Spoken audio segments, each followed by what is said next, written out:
ഇറാനെ ഇന്ന് ഒറ്റ രാത്രി കൊണ്ട് ഇല്ലാതാക്കും എന്നുള്ള അതിശക്തമായ മുന്നറിയിപ്പ് ട്രംപ് നൽകുന്നുണ്ട് എങ്കിൽ പോലും മറുവശത്ത് അനുരഞ്ജനത്തിലുള്ള ചർച്ചകൾക്കുള്ള ചില സാധ്യതകൾ കൂടി തുറന്നുകൊണ്ട് ഒരു ദ്വിമുഖ തന്ത്രമാണ് ട്രംപ് പയറ്റുന്നത് എന്നാണ് വിവരം. ഇന്നിപ്പോൾ ഐക്യരാഷ്ട്രസഭയിൽ ഹോർമുസ് കടലിടുക്കുമായി ബന്ധപ്പെട്ട പ്രമേയം വന്നാൽ, അത് പാസ്സാകുന്ന പശ്ചാത്തലമൊക്കെ വന്നാൽ, അതിനോട് ഇറാൻ വഴങ്ങിയാൽ തൻ്റെ ഈ ഉറപ്പുകൾ അല്ലെങ്കിൽ തൻ്റെ ഈ ഭീഷണികളിൽ നിന്നെല്ലാം പിന്മാറാൻ ട്രംപിന് കേവലം മിനിറ്റുകൾ അല്ലെങ്കിൽ സെക്കൻഡുകൾ മാത്രം മതി. അതാണ് ട്രംപിൻ്റെ ഒരു രീതി. അതുകൊണ്ട് തന്നെ ഇന്നിപ്പോൾ ഇറാനെ രാത്രി ആക്രമിക്കുമോ ഇല്ലയോ എന്നത് ലോകരാജ്യങ്ങൾ ആശങ്കയോടെ ഉറ്റുനോക്കുമ്പോഴും പ്രതീക്ഷയുടെ സമാധാനത്തിൻ്റെ ചില കിരണങ്ങൾ കൂടി ചില ഭാഗത്ത് ലഭിക്കുന്നുണ്ട് എന്നത് ഏറ്റവും പ്രധാനപ്പെട്ട ഒന്നാണ്. ഇതടക്കം നിരവധി വാർത്തകൾ വിശദമായുണ്ട്. തലക്കെട്ടുകൾ: ഇന്നൊറ്റ രാത്രി കൊണ്ട് ഇറാനെ ഇല്ലാതാക്കുമെന്ന് ട്രംപ്. പാലങ്ങളും വൈദ്യുതി നിലയങ്ങളും തകർക്കും. അന്ത്യശാസ്ത്ര സമയം രാത്രി 8 വരെ. കരാറിലെത്തിച്ചേരാൻ സാധിക്കാത്ത പക്ഷം ഇറാൻ വലിയ വില നൽകേണ്ടി വരുമെന്നും ട്രംപ്. താൽക്കാലിക വെടിനിർത്തൽ നിർദ്ദേശം തള്ളി ഇറാൻ. യുദ്ധം ശാശ്വതമായി അവസാനിപ്പിക്കണമെന്ന ആവശ്യം. താൽക്കാലിക വെടിനിർത്തൽ യുദ്ധം പുനരാരംഭിക്കാനുള്ള സമയം കണ്ടെത്തലാണെന്നും നിലപാട്. ഹോർമുസ് കടലിടുക്ക് തുറക്കില്ലെന്നും പ്രഖ്യാപനം. അമേരിക്കയുടെ 15 പദ്ധതി അപ്രായോഗികമാണെന്നും ഇറാൻ. ഹോർമുസ് വിഷയത്തിൽ UN-ൽ ഇന്ന് വോട്ടെടുപ്പ്. വൈമാനികരെ രക്ഷിക്കാനുള്ള അമേരിക്കൻ ദൗത്യം വ്യാജമെന്ന ഇറാൻ. ഇറാന്റെ ആണവ രഹസ്യങ്ങൾ കൈക്കലാക്കാനുള്ള പുകമറയായിരുന്നുവെന്ന ആരോപണം. യുറേനിയം മോഷ്ടിക്കാനുള്ള US പദ്ധതിയുടെ ഭാഗമെന്ന് വിമർശനം.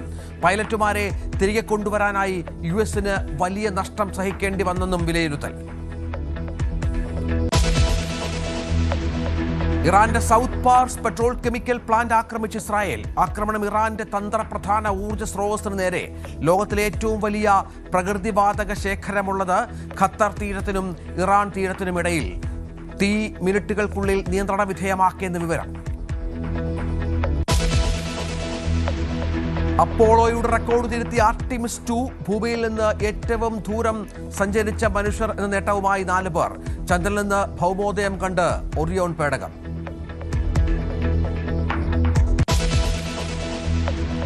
റെക്കോർഡുകൾ തകർത്തെറിഞ്ഞ് ദുരന്തർ 2. ഇന്ത്യയിൽ നിന്ന് മാത്രം 1000 കോടി നെറ്റ് ഗ്രോസ് നേടുന്ന ആദ്യ ചിത്രം. 1622 കോടി ആഗോള ഗ്രോസ് കളക്ഷൻ. വിദേശ വിപണികളിലെ ഏറ്റവും വലിയ കളക്ഷൻ നേടിയ ആദ്യ ഇന്ത്യൻ ചിത്രം. IPL പരാജയത്തിനിടെ സഞ്ജു ആരാധകർക്ക് സന്തോഷ വാർത്ത. മാർച്ച് മാസത്തെ ICC player of the month അവാർഡിനുള്ള നാമനിർദ്ദേശ പട്ടികയിൽ സഞ്ജുവും. പട്ടികയിലെത്തിയത് 2020 ലോകകപ്പിലെ മിന്നും പ്രകടനത്തിലൂടെ.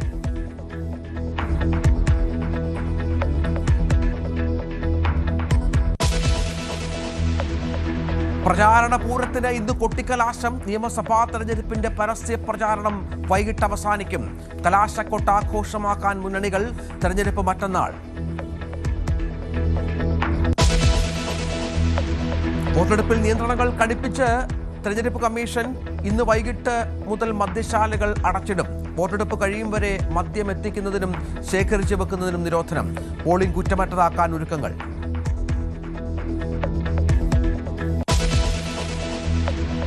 ശബരിമല യുവതീ പ്രവേശന വിഷയം ഇന്ന് സുപ്രീം കോടതിയിൽ. പുനഃപരിശോധനാ ഹർജികൾ പരിഗണിക്കും. യുവതീ പ്രവേശനം എതിർക്കുന്നവരുടെ വാദം കേൾക്കും. വാദം കേൾക്കുന്നത് ചീഫ് ജസ്റ്റിസ് അധ്യക്ഷനായ 9 അംഗ ഭരണഘടനാ ബെഞ്ച്.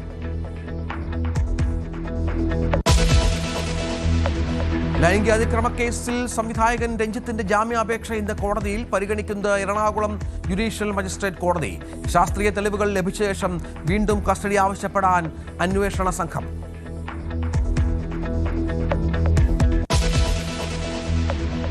ഒറ്റ രാത്രി കൊണ്ട് ഇറാനെ ഇല്ലാതാക്കാം. ആ രാത്രി ഇന്നായേക്കാം.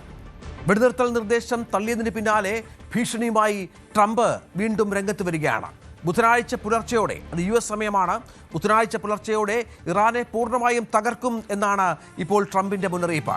ഹോർമുസ് കടലിടുക്ക് തുറന്ന് സമാധാന കരാറിൽ ഒപ്പിടാൻ ഇറാൻ നൽകിയ 10 ദിവസ സമയം ഇന്ന് അവസാനിക്കുമ്പോഴാണ് ട്രംപിന്റെ ഈ പുതിയ മുന്നറിയിപ്പും പ്രഖ്യാപനവും മറ്റും വരുന്നത്.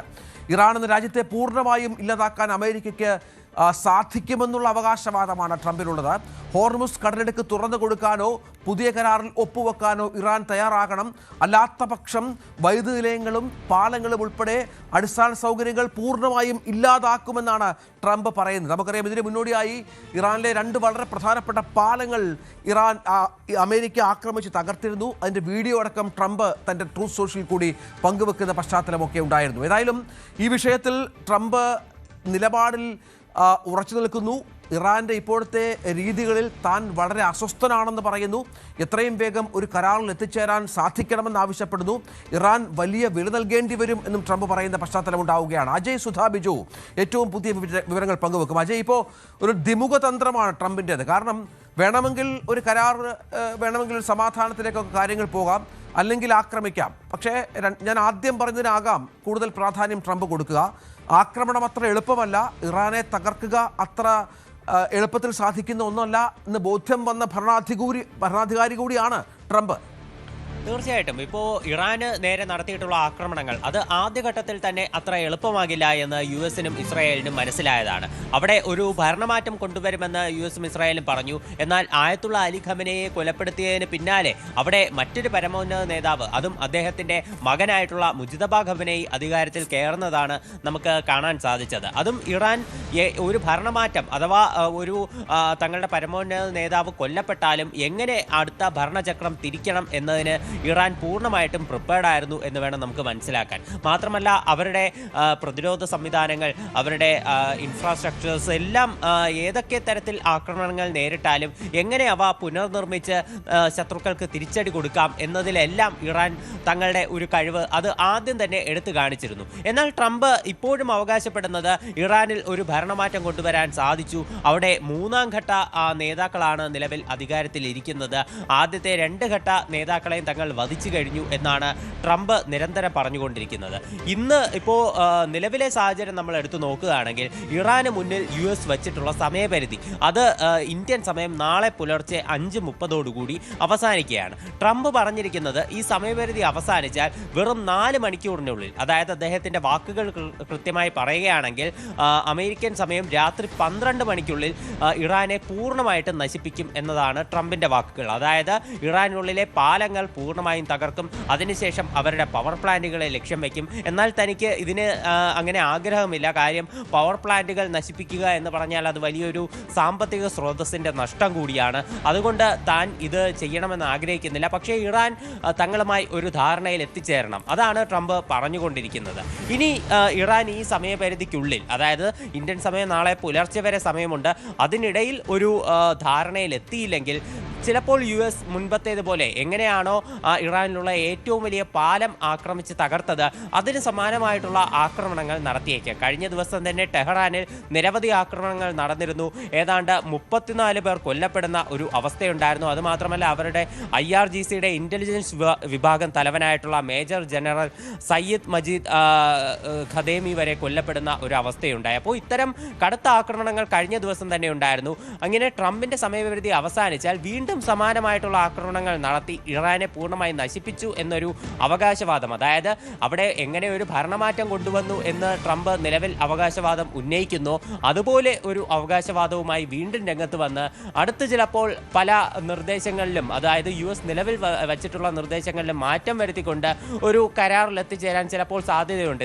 ഇതൊക്കെ നമുക്ക് ഈ ഘട്ടത്തിൽ അനുമാനിക്കാം എന്നേ ഉള്ളൂ. ട്രംപിൻ്റെ മനസ്സിലിരിപ്പ് എന്താണെന്ന് നമുക്ക് നിലവിൽ പ്രവചിക്കാൻ സാധ്യമല്ല. അതാണ് സാഹചര്യം. ഏതായാലും നമുക്ക് കാത്തിരുന്ന് കാണേണ്ടി വരും എന്താണ് ഇന്ന് രാത്രിയിൽ സംഭവിക്കുക എന്നുള്ളത്. അത് ട്രംപിൻ്റെ മനസ്സിലിരിപ്പ് എന്താണ് എന്നുള്ളത് നമുക്ക് അറിഞ്ഞുകൂടാ. ഇതിനിടയിലാണ് അജയ് ഈ UN-ലൊരു പ്രമേയം വരുന്നത്. നമുക്കറിയാം, കഴിഞ്ഞ ദിവസം 40ഓളം ലോകരാജ്യങ്ങൾ ഈ ഹോർമുസ് തുറക്കുന്നതുമായി ബന്ധപ്പെട്ടൊരു യോഗം ചേർന്നിരുന്നു. അവിടെ ഒരു പ്രമേയം ബഹ്റിനടക്കം മുന്നോട്ട് കൊണ്ടുവച്ച പശ്ചാത്തലമുണ്ടായിരുന്നു. അതിനെ തുടർന്ന് ഇന്നിപ്പോൾ UN-ൽ ഇതുമായി ബന്ധപ്പെട്ട കാര്യങ്ങൾ വരികയാണ്. ഇതിലെന്തെങ്കിലും പ്രതീക്ഷ നമ്മൾ കാണണോ? തീർച്ചയായിട്ടും ഇപ്പോൾ US ഈ ഇറാനെ ആക്രമിക്കും എന്ന് പറഞ്ഞ ആ സമയപരിധിക്കകത്താണ് ഈ പ്രമേയം നിലവിൽ വോട്ടെടുപ്പിന് വരുന്നത്. അത് കഴിഞ്ഞ ആഴ്ചയായിരുന്നു ബഹ്റൈൻ GCC രാജ്യങ്ങളുടെ പിന്തുണയോടെ UN-ൽ ഈ ഹോർമുസ് കടലിടുക്ക് തുറക്കുന്നതുമായി ബന്ധപ്പെട്ട ഒരു പ്രമേയം അത് മുന്നോട്ട് വെച്ചത്. എന്നാൽ അന്ന് ചൈന അതുപോലെ റഷ്യ അടക്കമുള്ള രാജ്യങ്ങൾ ഇതിനെ വീറ്റോ ചെയ്യുമോ എന്നുള്ള ഭയം ഗൾഫ് നാടുകൾക്കുണ്ടായിരുന്നു. അതുകൊണ്ട് തന്നെ സൗദിയുടെ നേതൃത്വത്തിൽ അവരെ അനുനയിപ്പിക്കാനുള്ള ശ്രമങ്ങൾ നടന്നു. എന്നാൽ അന്നത് പരാജയപ്പെട്ടത് കാരണമാണ് പിന്നീട് ബഹ്റൈൻ്റെ തന്നെ അഭ്യർത്ഥനയെ മാനിച്ചുകൊണ്ട് UN ഈ ആഴ്ചയിലത്തേക്ക് അതിൻ്റെ വോട്ടെടുപ്പ് മാറ്റിവെച്ചത്. എന്തായാലും ഇന്ന് അത് വോട്ടെടുപ്പിന് എത്തുകയാണ്. ഈ ഒരു നിലവിലെ നിമിഷത്തിൽ റഷ്യയും ചൈനയും അടക്കം അനുനയിപ്പിക്കാൻ ഇപ്പോൾ മറ്റ് ഗൾഫ് നാടുകൾക്കും അതുപോലെ തന്നെ ഈ ബഹ്റൈനും സാധിച്ചോ എന്നത് നമുക്ക് നിലവിൽ വ്യക്തമായിട്ടില്ല. എന്തായാലും ട്രംപ് നിശ്ചയിച്ചിരിക്കുന്ന സമയപരിധി നമ്മൾ ഇത് രണ്ടും ഇന്ത്യൻ സമയത്തിൽ കണക്കാക്കുകയാണെങ്കിൽ നാളെ പുലർച്ചെ 5:30 ട്രംപിന്റെ സമയപരിധി അവസാനിക്കുന്നത്. ഇന്ന് രാത്രി 8:30 UN-ൽ ഇതിന്റെ വോട്ടെടുപ്പ് നടക്കുന്നത്.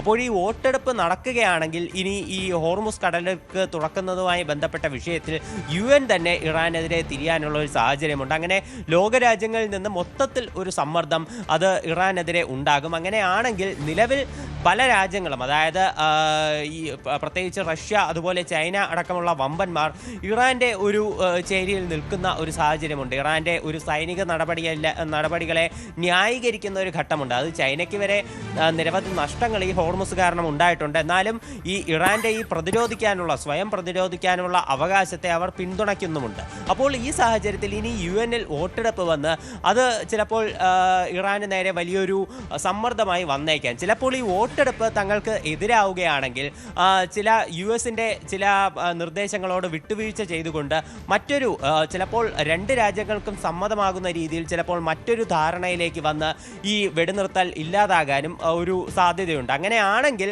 നമുക്ക് എല്ലാവർക്കും ഒരുപോലെ ആശ്വസിക്കാം. എന്തായാലും ഈ രണ്ട് കാര്യങ്ങൾ തീർച്ചയായിട്ടും എല്ലാവരും ഉറ്റുനോക്കുന്ന നിർണായകമായിട്ടുള്ള ഘടകങ്ങളാണ്. തീർച്ചയായും അജയ്, പക്ഷെ അപ്പോഴും താൽക്കാലികമായ ഒരു യുദ്ധവിരാമം അല്ലെങ്കിൽ വെടിനിർത്തൽ നിർദ്ദേശം ഇറാൻ പൂർണ്ണമായും തള്ളുന്ന പശ്ചാത്തലം വളരെ പ്രധാനമാണ്. യുദ്ധം ശാശ്വതമായി അവസാനിപ്പിക്കണമെന്നാണ് ഇറാന്റെ ആവശ്യം. താൽക്കാലിക വെടിനിർത്തൽ യുദ്ധം പുനരാരംഭിക്കാനുള്ള സമയം കണ്ടെത്തലാണെന്നാണ് ഇറാന്റെ നിലപാട്. താൽക്കാലിക വെടിനിർത്തലിനായി ഹോർമുസ് തുറക്കാൻ സാധിക്കില്ല. അമേരിക്കയുടെ 15 പദ്ധതി അപ്രായോഗികമാണ്. ഒപ്പം ഇറാന്റെ വിദേശകാര്യ മന്ത്രാലയം പുറത്തുവിട്ട പ്രസ്താവനയിൽ പറയുന്നത് തങ്ങളുടെ താൽപ്പര്യങ്ങളെ മുൻനിർത്തിയുള്ള മറുപടിക്ക് തങ്ങൾ അന്തിമരൂപം നൽകിയിട്ടുണ്ട്, ഉചിതമായ സമയത്ത് അവ പ്രഖ്യാപിക്കും എന്നും അവർ വ്യക്തമാക്കുന്ന പശ്ചാത്തലമുണ്ട്. ഞങ്ങളുടെ സ്വന്തം താൽപ്പര്യങ്ങളും പരിഗണനകളും അടിസ്ഥാനമാക്കി ഞങ്ങളുടെ ആവശ്യങ്ങൾ ക്രോഡീകരിച്ചിട്ടുണ്ട്. അത് ഏത് നിമിഷവും ഞങ്ങൾ അറിയിക്കാം എന്ന് പറയുന്നു.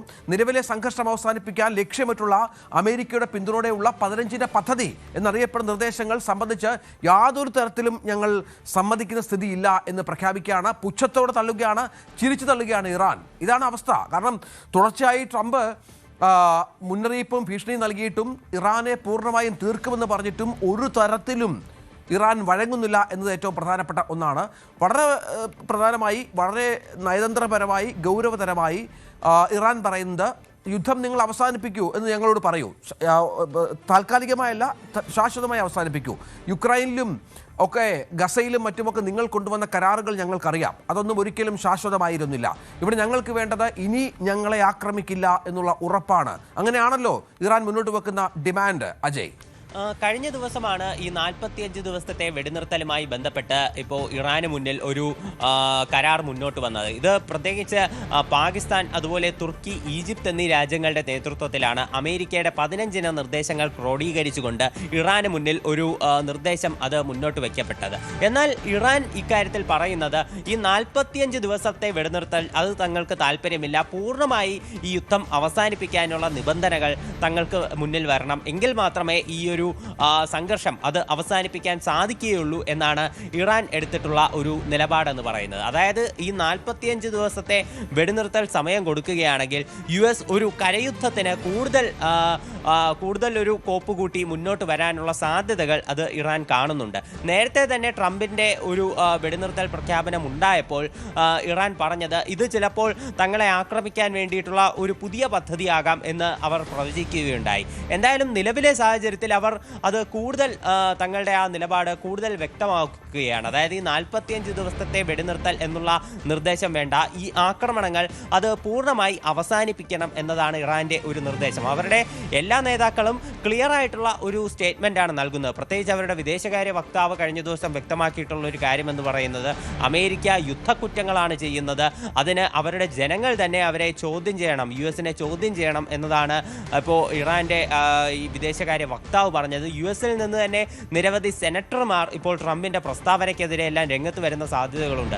ഡെമോക്രാറ്റ് പാർട്ടിയുടെ ഒരു സെനറ്റർ പറയുന്നത് ട്രംപ് പ്രോമിസ് ചെയ്യുന്നത് യുദ്ധക്കുറ്റങ്ങൾ ചെയ്യും എന്നുള്ള ഒരു പ്രോമിസാണ് ഇപ്പോൾ കഴിഞ്ഞ ദിവസം മാധ്യമങ്ങളിലൂടെ നടത്തിയത് എന്നതാണ് ഇപ്പോൾ പല ഡെമോക്രാറ്റ് പാർട്ടിയുടെ അംഗങ്ങൾ വരെ വിമർശിച്ചുകൊണ്ടിരിക്കുന്നത്. എന്തായാലും നിലവിൽ ഇറാൻ ഇത്തരമൊരു 45 ദിവസത്തെ വെടിനിർത്തൽ അത് അംഗീകരിച്ചിട്ടില്ല. പൂർണ്ണമായിട്ടും ആക്രമണം അവസാനിപ്പിക്കുകയാണെങ്കിൽ തങ്ങൾ സമ്മതിക്കാം എന്ന് തന്നെയാണ് അവരുടെ നിലപാട്. എന്തായാലും ഇതുകൂടി തള്ളിക്കളഞ്ഞതോടെ സമാധാനം അത് വീണ്ടും ഒരു ചോദ്യചിഹ്നമായി മുഴച്ചു നിൽക്കുകയാണ്.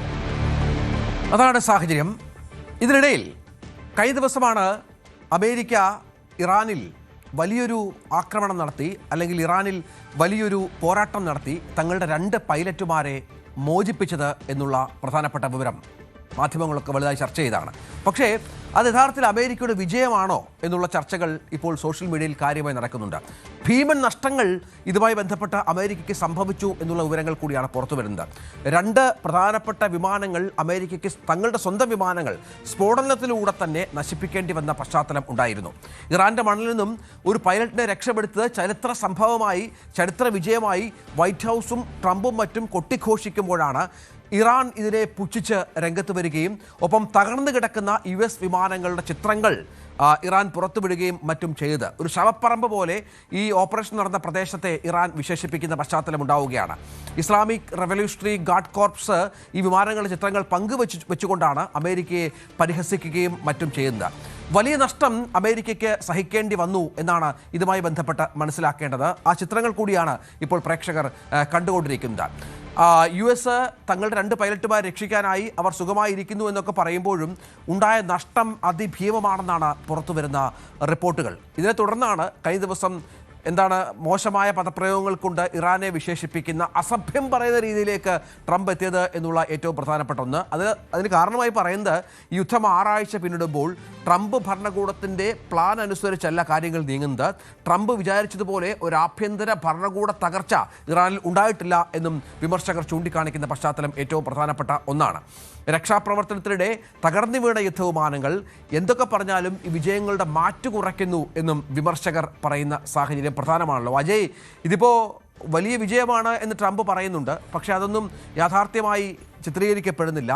നിരവധി വിമാനങ്ങൾ നഷ്ടപ്പെടുന്നു, ഹെലികോപ്റ്റർ അടക്കം വീഴുന്ന അവസ്ഥയുണ്ടാകുന്നു. ഇറാന് അവരുടെ ആണവശേഷി നാവികശേഷി അടക്കം നശിപ്പിച്ചു എന്ന് പറയുമ്പോഴും അവർക്ക് അമേരിക്കയുടെ വലിയ മികച്ച വിമാനങ്ങളെ തകർക്കാനുള്ള അവസരങ്ങൾ കൂടി ഒരുക്കുകയാണ് പലപ്പോഴും. ഇത് തന്നെയാണ് നമ്മൾ ആദ്യം മുതലേ പറഞ്ഞുകൊണ്ടിരിക്കുന്നത്. അതായത് ട്രംപ് നിലവിൽ ഇറാന്റെ ഒരു യുദ്ധശേഷി, അവരുടെ ഒരു ആയുധ ശേഖരം, ഇതെല്ലാം വളരെ വില കുറച്ച് കണ്ടു എന്ന് വേണം നമുക്ക് ഇതിൽ നിന്ന് മനസ്സിലാക്കാൻ. കാര്യം ആദ്യം മുതൽ തന്നെ US-ന് നേരെ ശക്തമായിട്ടുള്ള പ്രതിരോധം ഇറാൻ തീർത്തുകൊണ്ടിരിക്കുകയാണ്. പ്രത്യേകിച്ച് ഈ വ്യോമയുദ്ധത്തിലൂടെ ഇറാൻ ഇപ്പോൾ US-ന് മേൽ ഒരു ആധിപത്യം ചെലുത്തുക, അതൊരിക്കലും ഇറാൻ ലക്ഷ്യമിട്ടിരുന്നില്ല. എന്നാൽ തങ്ങളുടെ രാജ്യത്തിന് നേരെ വരുന്ന ആക്രമണങ്ങളെ ശക്തമായി ചെറുക്കുക, ഇതാണ് ഇറാൻ ലക്ഷ്യമിട്ടിരുന്നത്. അതും US ഒട്ടും പ്രതീക്ഷിക്കാത്ത സമയത്ത് അവരുടെ യുദ്ധവിമാനങ്ങൾ, അതുപോലെ ഹെലികോപ്റ്ററുകൾ, ഡ്രോണുകൾ, ഇവയ്ക്ക് നേരെ തിരിച്ചടികൾ നൽകുക. അതായത് സ്വയം പ്രതിരോധിച്ചുകൊണ്ട് ശത്രുക്കൾ പ്രതീക്ഷിക്കാത്ത സമയത്ത് തിരിച്ചടികൾ. ഈ ഒരു തന്ത്രമാണ് ഇറാൻ ആദ്യം മുതൽ തന്നെ മെനഞ്ഞുകൊണ്ടിരുന്നത്. അപ്പോൾ ഇതിന്റെ ഭാഗമായിട്ട് ശക്തമായിട്ടുള്ള ഒരു നാശനഷ്ടങ്ങൾ US-ന് ഉണ്ടായിട്ടുണ്ട് എന്ന് വേണം മനസ്സിലാക്കാൻ. അപ്പോൾ ഇറാന്റെ കാര്യവും നമുക്ക് വെറുതെ മറന്നു കളയാൻ കഴിയില്ല. കാരണം ഇറാനിലും ശക്തമായിട്ടുള്ള നാശനഷ്ടങ്ങൾ ഉണ്ടായിട്ടുണ്ട്. അവരുടെ നിരവധി ആയുധ ശേഖരങ്ങൾ ഉൾപ്പെടെ ബങ്കർ ബസ്റ്റർ ബോംബുകളും അതുപോലെ നിരവധി ആയുധങ്ങൾ ഉപയോഗിച്ചുകൊണ്ട് US നശിപ്പിക്കുന്ന ദൃശ്യങ്ങളടക്കം പുറത്തു വന്നിരുന്നു. എന്തായാലും പക്ഷേ US-ന് ഇതിൽ ഇപ്പോൾ ഇറാനുമായി നിലവിൽ ഉണ്ടായിരിക്കുന്ന യുദ്ധം കാരണം ഒരു അനാവശ്യ ചെലവാണ് ഉണ്ടായിരിക്കുന്നതെന്നാണ് കടുത്ത വിമർശനം ഉയരുന്നത്. അതായത് ഒരു സമാധാന കരാറിൽ US-ഉം ഇറാനും തമ്മിൽ ഒരു ചർച്ചകൾ നടന്നുകൊണ്ടിരിക്കുന്നതിൻ്റെ പശ്ചാത്തലത്തിലാണ് US ഈ ആക്രമണത്തിന് ഇറങ്ങി പുറപ്പെട്ടിരിക്കുന്നത്. അപ്പോൾ ഈ ചർച്ചകളിലൂടെ പരിഹരിക്കാൻ ചിന്തിക്കാവുന്ന ഒരു കാര്യത്തെ ആക്രമണത്തിൽ കൊണ്ടെത്തിച്ചു എന്നതാണ് പല ആളുകളും US-നെതിരെ ഉയർത്തുന്ന ഒരു വിമർശനം. ഇപ്പോൾ പല റിപ്പോർട്ടുകളും പുറത്തു വന്നതിൻ്റെ അടിസ്ഥാനത്തിൽ ഈ യുദ്ധത്തിൽ US-ന് ഓരോ ദിവസവും ചിലവാകുന്നത് ഇന്ത്യൻ മണിയിൽ കൺവേർട്ട് ചെയ്യുകയാണെങ്കിൽ ഏതാണ്ട് 7300 മുതൽ 7400 കോടി വരെയാണ്. ആദ്യ 100 മണിക്കൂറിൽ തന്നെ US-ന് മൊത്തത്തിൽ ചിലവായത് $3.9 ബില്യൺ. അതുപോലെ ഇപ്പോൾ ഏതാണ്ട് ഏപ്രിൽ എത്തി നിൽക്കുമ്പോൾ യുദ്ധത്തിൽ US-ന് ചെലവായിട്ടുള്ളത് ഏതാണ്ട് $37 ബില്യൺ ഒരു ചെലവുകളാണ് US-ന് വന്നിട്ടുള്ളത്. ഇത് ഇന്ത്യൻ മണിയിലേക്ക് കണക്കാക്കുമ്പോൾ ഏതാണ്ട് 4 ലക്ഷം കോടിയോളം തുക വരും. അതും അവർക്ക് ഇത് യുദ്ധത്തിനുള്ള അവരുടെ ചെലവ് മാത്രമാണ്. നഷ്ടങ്ങളുടെ കണക്ക് നോക്കുകയാണെങ്കിൽ ചിലപ്പോൾ നമുക്ക് ചിന്തിക്കാൻ കഴിയുന്നതിലും അപ്പുറമുള്ള ഒരു തുകയിലേക്ക് ഇത് എത്തി നിന്നേക്കാം. ശരി, അതാണ് സാഹചര്യം. ഇതിനിടയിൽ നേരത്തെ പറഞ്ഞതുപോലെ ഒരു ഫേക്ക് മിഷനായിരുന്നു പശ്ചിമേഷ്യയിൽ US ഈ പൈലറ്റുമാരുടെ മോചനവുമായി ബന്ധപ്പെട്ട് നടത്തുക എന്നുള്ള ആരോപണം ഇറാൻ ഉന്നയിക്കുന്ന സാഹചര്യം പ്രധാനപ്പെട്ട ഒന്നാണ്. കാരണം ഈ അമേരിക്കൻ F-15 ഈ പോർ വിമാനത്തിലെ വൈമാനിക രക്ഷപ്പെടുത്താൻ US നടത്തിയ രഹസ്യ നീക്കം കേവലം ഒരു രക്ഷാദൗത്യമായിരുന്നില്ല, ഇറാന്റെ ആണവ രഹസ്യങ്ങൾ കൈക്കലാക്കാനുള്ള പുകമറയായിരുന്നു എന്നാണ് ഇറാൻ ആഗോളതലത്തിൽ ചർച്ചയാക്കുന്നത്. ഈ രണ്ടാം ത്വയാസ് എന്നൊരു ഓപ്പറേഷൻ, തബാസ് എന്നൊരു ഓപ്പറേഷൻ ഉണ്ട്. അത് നേരത്തെ അമേരിക്ക നടത്തുകയും പരാജയപ്പെടുകയും ചെയ്ത ഒരു ഓപ്പറേഷനാണ്. ഇതിന് സമാനമായി തന്നെയാണ് ഇവിടെയും സംഭവിച്ചിരിക്കുന്നത് എന്ന് പറയുകയാണ്. തങ്ങളുടെ ആണവ ആസ്തികളെ അമേരിക്ക ലക്ഷ്യം വെക്കുന്നു. ഇസ്ഫാനിൽ അടുത്ത് നടന്ന സൈനിക നീക്കം ഇറാന്റെ യുറേനിയം മോഷ്ടിക്കാനുള്ള US പദ്ധതിയുടെ ഭാഗമാണ് എന്നും ഇറാൻ ആരോപിക്കുന്ന പശ്ചാത്തലമുണ്ട്. കാരണം ഒരു 2 പൈലറ്റുമാരെ രക്ഷിക്കാൻ ഇത്ര വലിയ ദൗത്യങ്ങൾ വേണമായിരുന്നോ എന്നുള്ള ചോദ്യമാണ് ഇറാൻ മുന്നോട്ട് വെക്കുന്നത്. ഈ അവകാശവാദങ്ങളെ അമേരിക്കൻ അവകാശവാദങ്ങളെ പൂർണ്ണമായും തള്ളിക്കൊണ്ടാണ് ഇറാൻ നിലപാട് സ്വീകരിച്ചിരിക്കുന്നത്. വെറും പുകമറയായിരുന്നു. 60% സമ്പുഷ്ടീകരിച്ച യുറേനിയം അത് തങ്ങളുടെ പക്കലുണ്ട്, അത് രഹസ്യമായി കടത്താനുള്ള നീക്കമായിരുന്നു അമേരിക്ക നടത്തിയത്. പക്ഷേ അത് സംഭവിച്ചിട്ടില്ല എന്നും ഇറാൻ ആശ്വസിക്കുന്ന പശ്ചാത്തലം കൂടിയുണ്ട്. ഏതാണ്ട് 400 പൗണ്ടിലധികം യുറേനിയം അമേരിക്ക കൈക്കലാക്കുകയായിരുന്നു പദ്ധതിയെന്നാണ് ഇറാൻ വിദേശകാര്യ വക്താവ് ഇസ്മയിൽ ബഗായി പറയുന്നത്. വെറും 2 പേരെ രക്ഷിക്കാൻ 100-ലധികം സൈനികരും വൻതോതിലുള്ള വിമാനങ്ങളും ആയുധങ്ങളും ഉപയോഗിച്ചത് അസ്വാഭാവികമാണെന്നാണ് ഇറാൻ്റെ നിരീക്ഷണം. ഞാൻ നേരത്തെ പറഞ്ഞതുപോലെ 1980-ലാണ് ഇറാനിലെ അമേരിക്കൻ എംബസിയിൽ ഉണ്ടായിരുന്ന ബന്ദികളെ രക്ഷിക്കാൻ നടത്തിയ ഒരു ഓപ്പറേഷൻ അത് പരാജയപ്പെട്ടത്. സമാനമായി തന്നെ ഈ ദൗത്യവും പരാജയപ്പെട്ടു എന്ന് ലോകത്തെ ബോധ്യപ്പെടുത്താനാണ് ഇപ്പോൾ ഇറാൻ ശ്രമിക്കുന്നത്. നമ്മൾ പറഞ്ഞതുപോലെ, നേരത്തെ അജയ് പറഞ്ഞ പോലെ നിരവധി നഷ്ടങ്ങൾ അമേരിക്ക ഇതുമായി ബന്ധപ്പെട്ട് സംഭവിച്ചു എന്നത് അവർ തന്നെ സമ്മതിക്കുന്ന പശ്ചാത്തലത്തിലാണ് ഇറാന്റെ ഈ വിമർശനം. മറ്റൊരു വിവരം പുറത്തു വരുന്നത്, ഈ പൈലറ്റിനെ രക്ഷിച്ചത് ഒസാമ ബിൻ ലാദനെ വധിച്ച സംഘമാണ്. അതായത് അവരുടെ പേര് US-ന്റെ SEAL 6 ടീം എന്നാണ്. ഈ SEAL 6 ടീം എന്ന് പറയുന്നത് അവരുടെ നേവി SEAL 6 ടീമാണ്. പലതരത്തിലുള്ള ഇത്തരം ദൗത്യങ്ങളിലും ഏർപ്പെടുന്ന ടീമാണ്. ഇത് പ്രത്യേകമായി അമേരിക്കൻ പ്രസിഡന്റിൻ്റെ നിയന്ത്രണത്തിലുള്ള പ്രത്യേക സംഘമാണ്. 1980-കൾ മുതൽ ഈ ദൗത്യങ്ങളിൽ ഈ SEAL 16 ഏർപ്പെടുന്നുണ്ട് എന്നാണ് മനസ്സിലാകുന്നത്. നേരത്തെ പറഞ്ഞതുപോലെ ഈ പലതരത്തിലുള്ള സുപ്രധാന ദൗത്യങ്ങൾ ഈ ടീമിനെ ഏൽപ്പിക്കാറുണ്ട്. അവർ വിശേഷപ്പെട്ട പരിശീലനങ്ങൾ നേടിയ ടീമാണ് എന്നാണ് മനസ്സിലാക്കുന്നത്. Naval special warfare development group എന്ന പേരിൽ അറിയപ്പെടുന്ന സംഘത്തിൻ്റെ പ്രധാന ചുമതലകൾ തീവ്രവാദ വിരുദ്ധ പ്രവർത്തനങ്ങളും ബന്ദിമോചനവുമാണ്. US-ന്റെ പ്രധാനപ്പെട്ട ഓപ്പറേഷനുകളിൽ ഈ സംഘം ഭാഗമാണ്. 2011-ൽ ഒസാമ ബിൻ ലാദൻ്റെ കൊലപാതകം അത് നമുക്കറിയാം, വളരെ കൃത്യമായി പാകിസ്ഥാനിലെത്തി. പാകിസ്ഥാൻ സർക്കാരോ അവിടുത്തെ പട്ടാളമോ അറിയാതെ ബിൻ ലാദനെ കടത്തിക്കൊണ്ടുവന്ന് കൊലപ്പെടുത്തി കടലിൽ അടക്കുന്ന പശ്ചാത്തലമൊക്കെ ഉണ്ടാക്കിയത് ഈ സംഘമാണ്. ഇതുപോലെ തന്നെ ഈ സംഘം തന്നെയാണ് ഇറാനിലെത്തുകയും ഈ ഓപ്പറേഷൻ നേതൃത്വം നൽകുകയും ചെയ്യുന്നത് എന്നുള്ള വളരെ പ്രധാനപ്പെട്ട ഒരു വിവരം കൂടി ഈ ഘട്ടത്തിൽ പുറത്തു വരുന്നുണ്ട്. ആ സൈനികനെ രക്ഷിക്കാൻ അത്രത്തോളം വിദഗ്ധമായി അതീവ രഹസ്യമായാണ് ഈ സംഘം പ്രവർത്തിച്ചത് എന്നതും നിർണായകമാണ്. ഇതിനിടെ ഇറാന്റെ South Pars petrochemical plant Israel ആക്രമിച്ചു എന്നാണ് മനസ്സിലാക്കേണ്ടത്. സമാധാന ശ്രമങ്ങൾക്കിടയിലാണ് ഈ സംഭവം ഉണ്ടാകുന്നത്. ഇറാന്റെ തന്ത്രപ്രധാനമായ ഊർജ്ജ സ്രോതസ്സാണ് ഈ വാതകപ്പാടം. ഇത് പ്രത്യേകിച്ചും ഖത്തർ ഇറാൻ അതിർത്തിയിൽ സ്ഥിതി ചെയ്യുന്ന ഒരു വാതകപ്പാടം കൂടിയാണ്. അജയ്, ഇത് വളരെ പ്രധാനമാണല്ലോ. സൗത്ത് പാർസ് പ്രകൃതി വാതകപ്പാടം എന്ന് പറയുന്നത് ഇറാന്റെ പെട്രോൾ കെമിക്കൽ ഉൽപ്പാദനത്തിന്റെ പകുതിയും നടക്കുന്ന ഒരു പ്രദേശമാണ്. തീ അണയ്ക്കാൻ സാധിച്ചുവെങ്കിൽ പോലും ഇറാനിൽ ആശങ്ക സൃഷ്ടിച്ചിട്ടുണ്ട്. തീർച്ചയായിട്ടും ഇപ്പോൾ US-ൻ്റെയും അതുപോലെ ഇസ്രായേലിൻ്റെ സംയുക്ത ആക്രമണത്തിലാണ് ഈ പെട്രോ കെമിക്കൽ പ്ലാന്റ് തകർന്നിരിക്കുന്നത്. ഇപ്പോൾ 2 ദിവസം മുൻപാണ് ഈ ആക്രമണം നടന്നത്. ശക്തമായിട്ടുള്ള തീപിടുത്തം ഉൾപ്പെടെ മേഖലയിൽ റിപ്പോർട്ട് ചെയ്തിരുന്നു. ഇതല്ലാതെ രാജ്യത്തുള്ള മറ്റൊരു പെട്രോ കെമിക്കൽ പ്ലാന്റും ആക്രമണത്തിന് വിധേയമായിരുന്നു. ഇപ്പോൾ ഈ രണ്ടും തീർച്ചയായിട്ടും ഇറാനിൻ്റെ ഈ യുദ്ധ സംവിധാനങ്ങൾക്കുള്ള ഒരു ഊർജം അത് തകർക്കുക, ഒരു ഊർജ്ജ സപ്ലൈ ഇല്ലാതാക്കിക്കൊണ്ട് ഇറാൻ്റെ യുദ്ധവിമാനങ്ങൾ അതുപോലെ തന്നെ മറ്റ് ഡ്രോൺ സംവിധാനങ്ങൾ ഇതൊന്നും പ്രവർത്തിക്കാതാക്കുക. ഇതാണ് നിലവിൽ ഈ ഒരു ആക്രമണത്തിലൂടെ ലക്ഷ്യമിട്ടിരിക്കുന്നത് എന്ന് വേണം നമുക്ക് മനസ്സിലാക്കാൻ. എന്നാൽ US ആണോ ഇസ്രായേലാണോ ഈ ആക്രമണം നടത്തിയതെന്ന് നിലവിൽ സ്ഥിരീകരിക്കാൻ സാധിച്ചിട്ടില്ല.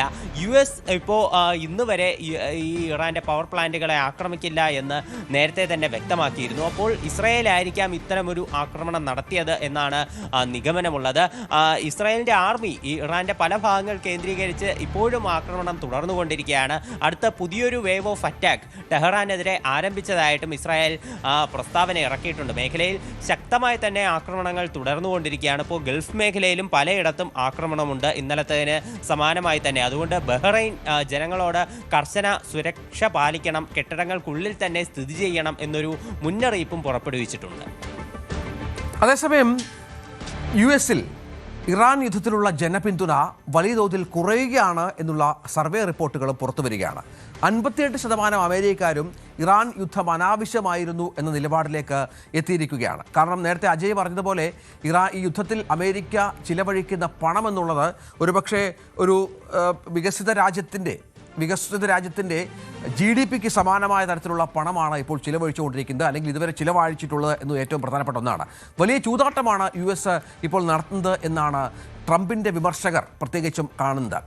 4-5 തീയതികൾ നടന്ന രക്ഷാദൗത്യത്തിൽ US-ന് 2 ഹൈടെക് വിമാനങ്ങൾ നഷ്ടപ്പെട്ടപ്പോൾ അത് കോടിക്കണക്കിന് രൂപയാണ് ഇറാൻ സേനയ്ക്ക് നഷ്ടപ്പെടുത്തിയത് എന്നുള്ള വിവരങ്ങൾ കൂടി പുറത്തു വരുന്നുണ്ട്.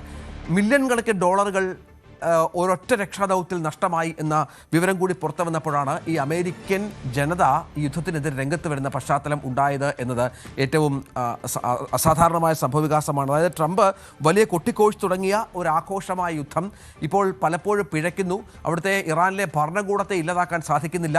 ഇറാൻ്റെ ആക്രമണോത്സുകതയെ ഒരു തരത്തിലും ബാധിക്കാത്ത പശ്ചാത്തലം ഉണ്ടാകുന്നു. അങ്ങനെ എല്ലാ പിഴച്ച ട്രംപിന് ഇപ്പോൾ അമേരിക്കയിലും സ്വന്തം രാജ്യത്തിലും വലിയ പിഴവുകൾ, വലിയ എതിർപ്പുകൾ നേരിടേണ്ടി വരുന്നു എന്ന വിവരമാണ് ഇപ്പോൾ പുറത്തു വരുന്നത്. ഇതിനിടയിൽ ഇന്നലെ ഷാർജയിൽ ഒരു വലിയ തീപിടുത്തമുണ്ടായ പശ്ചാത്തലമുണ്ടായിരുന്നു. അവിടുത്തെ ചില മേഖലകളിൽ, വ്യവസായ മേഖല 10-ൽ പ്രവർത്തിക്കുന്ന വസ്ത്ര സംഭരണശാലയിൽ വൻ തീപിടുത്തമുണ്ടായത് ആ മേഖലയിലുടനീളം വലിയ പരിഭ്രാന്തി പടർത്തിയിരുന്നു. ഇതിനെതിരെ ഇത്തരം പരിഭ്രാന്തികൾക്കെതിരെയാണ് ഇപ്പോൾ ഷാർജ പോലീസ് രംഗത്ത് വന്നിരിക്കുന്നത്. ഈ വ്യാജ പ്രചരണങ്ങളൊന്നും നിങ്ങൾ വിശ്വസിക്കരുത് എന്ന് പറയുന്നു. ഔദ്യോഗിക സ്രോതസ്സുകളിൽ നിന്നുള്ള വിവരങ്ങൾ മാത്രം വിശ്വസിക്കണമെന്നാണ് ഷാർജ പോലീസിൻ്റെ ജനങ്ങളോടുള്ള അഭ്യർത്ഥന. ഇത്തരം തീപിടുത്തങ്ങൾ സാധാരണമായി സംഭവിക്കുന്നതാണ്, ഇതിന് യുദ്ധമായി ബന്ധമില്ല എന്നാണ് പറയുന്നത്. ഷാർജ സിവിൽ ഡിഫൻസ് സംഘവും ഷാർജ പോലീസിൻ്റെ പ്രത്യേക വിഭാഗങ്ങളും തീയണയ്ക്കാനുള്ള ശ്രമങ്ങൾ ആരംഭിക്കുകയും അത് വിജയകരമായി സാധിക്കുകയും ചെയ്തിരുന്നു. വിശദാംശങ്ങൾ കൂടുതലായി അവർ ശേഖരിക്കുന്നുണ്ട്, എന്താണ് തീപിടുത്തത്തിൻ്റെ കാരണമെന്നുള്ളത്. പ്രദേശത്ത് സുരക്ഷാ മുൻകരുതലിൻ്റെ ഭാഗമായി ഗതാഗത നിയന്ത്രണമടക്കം ഏർപ്പെടുത്തിയ പശ്ചാത്തലം കൂടിയുണ്ട്. ഏതായാലും ഇത്തരം വാർത്തകൾ വ്യാജമായി ഈ രാജ്യത്തുണ്ടാകുന്നു എന്നുള്ള ആശങ്ക ജനങ്ങളെ അറിയിക്കുക എന്നുള്ളതാണ്. അത്തരം ആശങ്കകൾ ജനങ്ങൾ ഒരു തരത്തിലും മുന്നോട്ട് കൊണ്ടുപോകരുത് എന്നാണ് പോലീസ് അടക്കം ഇപ്പോൾ ജനങ്ങളോട് വ്യക്തമാക്കാൻ ആഗ്രഹിക്കുന്നത്. മറ്റു വാർത്തയിലേക്ക് പോകണം. ആർട്ടിമിസ് 2 ചരിത്രം കുറിക്കുകയാണ്. ഭൂമിയിൽ നിന്ന് ഏറ്റവും കൂടുതൽ ദൂരം സഞ്ചരിച്ച മനുഷ്യരായി 4 പേർ മാറുന്ന പശ്ചാത്തലമുണ്ട്. അപ്പോളോയുടെ റെക്കോർഡ് ആർട്ടിമിസ് 2 തിരുത്തുന്ന പശ്ചാത്തലം കൂടിയുണ്ട്. ദൗത്യ സംഘം ഇപ്പോഴും വിജയകരമായി 2,52,757 മൈൽ സഞ്ചരിച്ചാണ് ഈ റെക്കോർഡിലേക്ക് എത്തിയത് എന്ന് ഏറ്റവും പ്രധാനമാണ്. അവിടെ നിന്നുള്ള പ്രധാനപ്പെട്ട ചിത്രങ്ങൾ ഇപ്പോൾ ആർട്ടിമിസ് സംഘം ഇങ്ങോട്ടേക്ക് അയക്കുന്നുണ്ട്. അതൊക്കെ ലോകത്തെ കൗതുകം കൊള്ളിക്കുന്ന നമ്മളുടെ പലതരത്തിലുള്ള കൗതുകങ്ങൾക്കും അർത്ഥം അല്ലെങ്കിൽ അതിനുള്ള ആൻസർ തരുന്ന ചിത്രങ്ങളായി മാറുന്ന പശ്ചാത്തലം കൂടിയുണ്ട്. അജയ് സുധാ ബിജു വിവരങ്ങളുമായി ചേരുന്നു. അജയ്, ഇപ്പോൾ ഈ ദൗത്യത്തിൻ്റെ ഇനിയുള്ള ലക്ഷ്യങ്ങൾ എങ്ങനെയൊക്കെയാണ്? ക്ഷമിക്കണം, വി വിനോദ് വിവരങ്ങളുമായി ചേരും. വിനോദ്, ഏറ്റവും പുതിയ വിവരങ്ങൾ ആർട്ടിമിസ് 2 ദൗത്യവുമായി ബന്ധപ്പെട്ട്. രഞ്ജിത്ത്, ഏറ്റവും നിർണായകമായ ഒരു മണിക്കൂറുകളാണ് ഇപ്പോൾ കഴിഞ്ഞു പോകുന്നത്. ഇന്ത്യൻ സമയം ഇന്നലെ രാത്രി 12:25 കൂടിയാണ് ഈ ആർട്ടിമിസ് പേടകം അത് ഏറ്റവും ഒരു സങ്കീർണമായ ഘട്ടത്തിലേക്ക് കടന്നത്. അതായത് ചന്ദ്രൻ്റെ വിദൂര വശങ്ങളിൽ നിന്നുള്ള ഒരു സഞ്ചാരം അല്ലെങ്കിൽ ആ ചിത്രങ്ങൾ പകർത്തുക എന്ന ഒരു ദൗത്യം 52 വർഷങ്ങൾക്ക് ശേഷമാണ് ഒരു പേടകം ഇങ്ങനെ ചന്ദ്രനെ പൂർണ്ണമായി വലം വയ്ക്കുന്നത്. അത് ഇന്ന് പുലർച്ചയോടുകൂടിയാണ്, ഇന്ത്യയുടെ സമയമനുസരിച്ച് ഇന്ന് പുലർച്ചയോടുകൂടിയാണ് ആ ഭ്രമണം പൂർത്തിയാക്കിയത്. അതിൽ നിന്ന് സുപ്രധാനമായ ചിത്രങ്ങൾ, ഗ്രാൻഡ് കാനിയൻ എന്ന ഒരു മേഖലയുണ്ട്, അവിടെ വലിയ ഗർത്തങ്ങളാണ്, അഗാധമായ ഗർത്തങ്ങളുണ്ട്. ഈ ഉൾക്കകളൊക്കെ പതിച്ച് വലിയ ഗർത്തങ്ങൾ ഉണ്ടായി. അവിടെ മറ്റൊരു വിളിപ്പേര് ബുൾസൈ എന്നാണ്, അതിൻ്റെ ഒരു ആകൃതി അനുസരിച്ചാണ് ആ വിളിപ്പേര് വന്നത്. ആ ഭാഗത്തെ ദൃശ്യങ്ങൾ കൂടി ഇപ്പോൾ പകർത്തിയിട്ടുണ്ട്. അവിടുത്തെ ഏറ്റവും വലിയ ഒരു സങ്കീർണത എന്നത് ഏതാണ്ട് 6 മണിക്കൂറാണ് ആ ഭാഗത്ത് സഞ്ചരിക്കേണ്ടി വരുന്നത്. ഈ പേടകത്തിന് സഞ്ചരിക്കേണ്ടി വരുന്നത് ദൗത്യത്തിൻ്റെ ഭാഗമായി 45 മിനിറ്റ്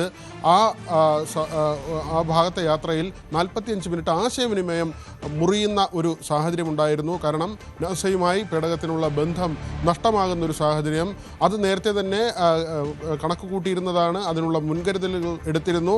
എന്നാൽ പേടകത്തിലുള്ളവർക്ക് നാസയുമായി ആശയവിനിമയം നടത്താൻ കഴിയാത്ത ഏറ്റവും നിർണായകമായ 45 മിനിറ്റുകൾ ആ സമയം പൂർത്തിയാക്കി ഇന്ന് പുലർച്ചയോടുകൂടി പേടകം ആ ഭാഗം പിന്നിട്ടിരിക്കുന്നു. മാത്രമല്ല 6000 കിലോമീറ്റർ അടുത്തുവരെ, ചന്ദ്രൻ്റെ അടുത്തുവരെ എത്തുക എന്നത് വലിയൊരു നേട്ടം കൂടിയാണ്.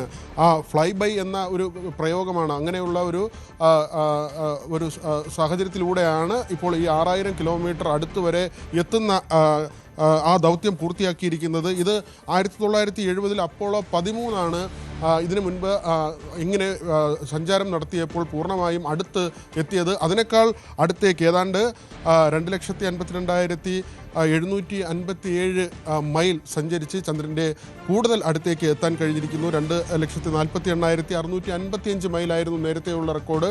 അത് ഭേദിച്ചുകൊണ്ടുള്ള ഒരു സഞ്ചാരം കൂടി നടത്താൻ സാധിച്ചിരിക്കുന്നു എന്നതാണ്. ഇനി ഏറ്റവും നിർണായകമായത് ഇതിൻ്റെ മടക്കയാത്രയാണ്. 10-നാണ് തിരികെ എത്തുന്നത്. അത് പസഫിക് സമുദ്രത്തിലാണ് ഈ പേടകം വന്നിറങ്ങുക. അതിനുശേഷം US-ൻ്റെ സേനാ വിഭാഗങ്ങൾ ഇതിലെ 4 യാത്രികരെയും സുരക്ഷിതരായി തിരികെ എത്തിക്കും. നാസയെ സംബന്ധിച്ച് വലിയ ദൗത്യമാണ്. മറ്റ് രാജ്യങ്ങൾക്കൊക്കെ തന്നെ മെച്ചമുണ്ടാകുന്നൊരു കാര്യമാണ്. ഒരു പര്യവേഷണത്തിന് അല്ലെങ്കിൽ ചന്ദ്രനിൽ വീണ്ടും ഇറങ്ങുന്നതിന് തൊട്ട് മുൻപുള്ള ഒരു ദൗത്യമായി ഇതിനെ കാണേണ്ടിയിരിക്കുന്നു. മാത്രമല്ല ചന്ദ്രൻ്റെ ഉപരിതലത്തിൽ നിന്ന് ഇനി വരും കാലങ്ങളിൽ കൂടുതൽ പരീക്ഷണങ്ങൾ അല്ലെങ്കിൽ യാത്രകൾക്കുള്ള സാധ്യതകൾ ഇതെല്ലാം തന്നെ തേടുന്നതിനുള്ള ഏറ്റവും വലിയ സുപ്രധാനമായ ഒരു ചുവടുവയ്പായി ഇപ്പോൾ ഈ ദൗത്യം മാറിയിരിക്കുകയാണ്. രഞ്ജിത്ത്. ശരി വിനോദ്. ഇന്ത്യയിൽ നിന്ന് ഒരു ചിത്രം ഇതിനോടകം സ്വന്തമാക്കിയ റെക്കോർഡുകൾ ചില്ലറയല്ല. മറ്റൊന്നിനെക്കുറിച്ചല്ല, ദുരന്തർ 2 പ്രേക്ഷക ലക്ഷങ്ങളെ കീഴടക്കി തിയേറ്ററുകൾ നിറഞ്ഞോടുന്ന ദുരന്തർ 2 ഇതിനകം 1041 കോടി രൂപ ഇന്ത്യയിൽ നിന്ന് മാത്രം നെറ്റ് കളക്ഷൻ നേടി എന്നുള്ളതാണ് ഏറ്റവും പ്രധാനപ്പെട്ട കാര്യം. അതിൽ ഏതാണ്ട് 1622 കോടിയാണ് ഈ സിനിമയുടെ ആഗോള ഗ്രോസ് എന്നുള്ളതാണ് ഏറ്റവും കൗതുകകരമായ കാര്യം. ആദിത്യ ധർ രൺവീർ സിംഗ് ചിത്രമാണ് ഈ വലിയ റെക്കോർഡ് സ്വന്തമാക്കിയിരിക്കുന്നത്. 3-ാം വാരം അവസാനിക്കുമ്പോഴും ഇന്ത്യയിൽ നിന്നാണ് ഈ വലിയ നേട്ടം അവർ നേടിയിരിക്കുന്നത് എന്നാണ് ഏറ്റവും പ്രധാനപ്പെട്ട ഒന്ന്. ആഗോള തലത്തിൽ, അതായത് വിദേശത്ത് ഏറ്റവും കൂടുതൽ കളക്ഷൻ ലഭിക്കുന്ന ഒരു ഇന്ത്യൻ ചിത്രമായി കൂടി ഇത് മാറുന്നുണ്ട്. ഈ 3-ാം വാരത്തിലും ബോക്സ് ഓഫീസിൽ വലിയ സെൻസേഷനിലായി ഈ ചിത്രം ഓടിക്കൊണ്ടിരിക്കുന്ന പശ്ചാത്തലമുണ്ട്. നിരവധി റെക്കോർഡുകൾ ഈ ചിത്രം സ്വന്തമാക്കി. അമേരിക്കയിൽ $25 മില്യൺ, ജർമ്മനിയിൽ €1 മില്യൺ എന്നിവ മറികടന്ന ആദ്യ ഇന്ത്യൻ സിനിമയായി മാറി. ഒപ്പം ആദ്യ ആഴ്ച ഇന്ത്യയിൽ നിന്ന് നേടിയ ആകെ നെറ്റ് കളക്ഷൻ കൂടുതലാണ്. 2-ാം ആഴ്ചയിലും നെറ്റ് കളക്ഷൻ നേടിയ ചിത്രത്തിൻ്റെ റെക്കോർഡും ദുരന്തർ തന്നെയാണ് സംഭവിച്ചിരിക്കുന്നത്. വാരാന്ത്യത്തിലെ ആകെ റെക്കോർഡ് നേടിയ ചിത്രം കൂടി ഇത് മാറുന്ന പശ്ചാത്തലമുണ്ട്. ഒപ്പം ഇങ്ങനെ നിരവധി റെക്കോർഡുകൾ സ്വന്തമാക്കിയാണ് ഇന്ത്യക്ക് ആകെ അഭിമാനമായി ദുരന്തർ മാറുന്നത് എന്നുള്ളതാണ്. ഏറ്റവും വലിയ ഹിന്ദി ഓപ്പണിംഗ് കളക്ഷൻ, ഏറ്റവും കൂടുതൽ കളക്ഷൻ നേടിയ പ്രീമിയർ ഷോകൾ, ലോകമെമ്പാടും ഏറ്റവും വലിയ ആദ്യ വാരാന്ത്യ കളക്ഷൻ, അങ്ങനെ റെക്കോർഡുകൾ ഓരോന്നായി ദുരന്തർ പൊളിച്ച് വാരുകയാണ് എന്നുള്ളതാണ് ബോളിവുഡിൽ നിന്ന് വരുന്ന ഏറ്റവും പ്രധാനപ്പെട്ട കണക്കുകൾ എന്നുള്ളതാണ്. ഏതായാലും ഇന്ത്യൻ സിനിമയ്ക്ക് അഭിമാനമായി ദുരന്തർ മാറുകയാണ്. ഇതിനിടയിൽ രാം ഗോപാൽ വർമ്മയുടെ ഒരു കൗതുകം നിറഞ്ഞ രസകരമായ ഒരു പ്രസ്താവന കൂടി വന്നു. രാം ഗോപാൽ വർമ്മ നമുക്കറിയാം, നിരവധി സൂപ്പർ ഹിറ്റ് സിനിമകളുടെ സംവിധായകനാണ്. ട്രംപിനെ കുറിച്ചാണ് ഇത്തവണ രാം ഗോപാൽ വർമ്മ സംസാരിച്ചിരിക്കുന്നത്. ട്രംപിൻ്റെ പ്രസ്താവനകളെക്കുറിച്ചുള്ള വൈരുദ്ധ്യങ്ങളാണ് അദ്ദേഹം തൻ്റെ നിലപാടിലൂടെ വ്യക്തമാക്കിയിരിക്കുന്നത്. ഈ പ്രസ്താവനകൾ മനുഷ്യ സഹജമായ തീരുമാനങ്ങളാണോ അതോ കൃത്രിമ ബുദ്ധി, അതായത് AI ഉപയോഗിച്ചുള്ളതാണോ എന്നാണ് രാം ഗോപാൽ വർമ്മയുടെ ചോദ്യം. ട്രംപിന്റെ നിലപാടുകളിലെ വൈരുദ്ധ്യങ്ങളെയാണ് രാംഗോപാൽ വർമ്മ പ്രധാനമായും ചൂണ്ടിക്കാട്ടുന്നത്.